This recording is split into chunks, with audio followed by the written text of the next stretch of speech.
Bonjour à tous et bienvenue sur boursicoté.com pour cette nouvelle analyse technique Forex et matières premières avec une période de devise euro-dollar qui confirme le retournement de tendance même si on continue à évoluer ici sous la zone de résistance qui définit la dynamique court terme actuelle. D'un point de vue très court terme, eh bien, nous avons une configuration qui a bien changé. On était ici en évolution baissière.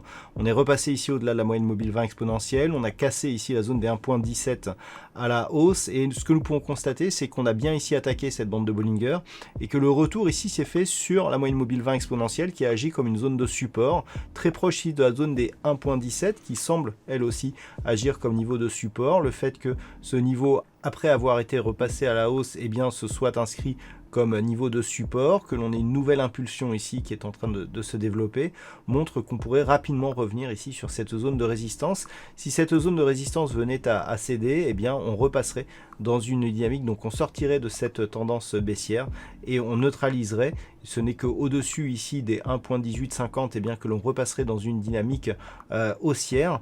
Donc attention ici à un éventuel franchissement de cette zone-là qui évolue sur des niveaux proches des 1.1790. Donc je parle de cette résistance oblique.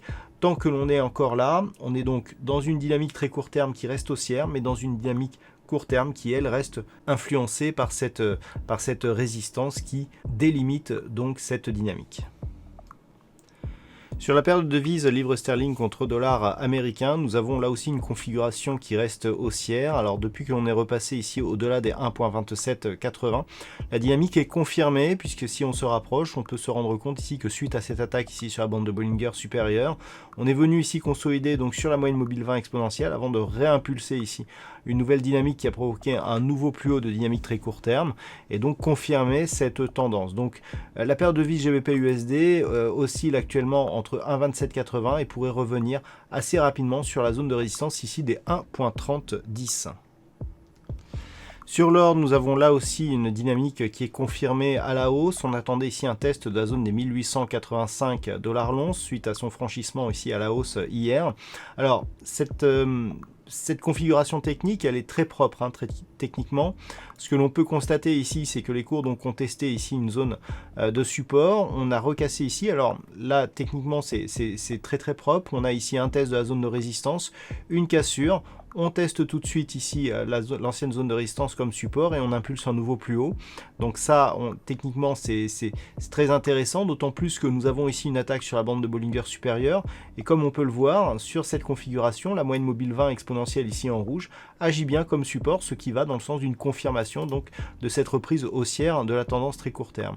Donc, d'un point de vue global, on est toujours ici sous cette résistance, qui plus est suite à l'inscription d'un nouveau plus bas significatif de tendance court terme.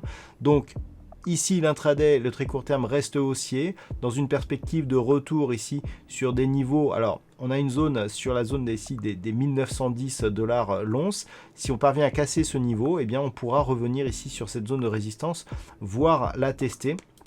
Tant que l'on reste sous 1910, même si on est repassé ici au-delà de la zone des 1885 $ l'once, le risque c'est de repasser ici sous ce niveau, auquel cas on pourra considérer ici que la zone des 1910, qui a presque été touchée ici sur cette phase, bon, on est un peu plus bas, 1903, 1904, eh bien si on repart ici sous 1885, donc on reprend un biais baissier assez dynamique. Par contre, si on casse ici à la hausse la zone des 1910 points, on pourra valider une poursuite du mouvement haussier en direction de cette résistance oblique.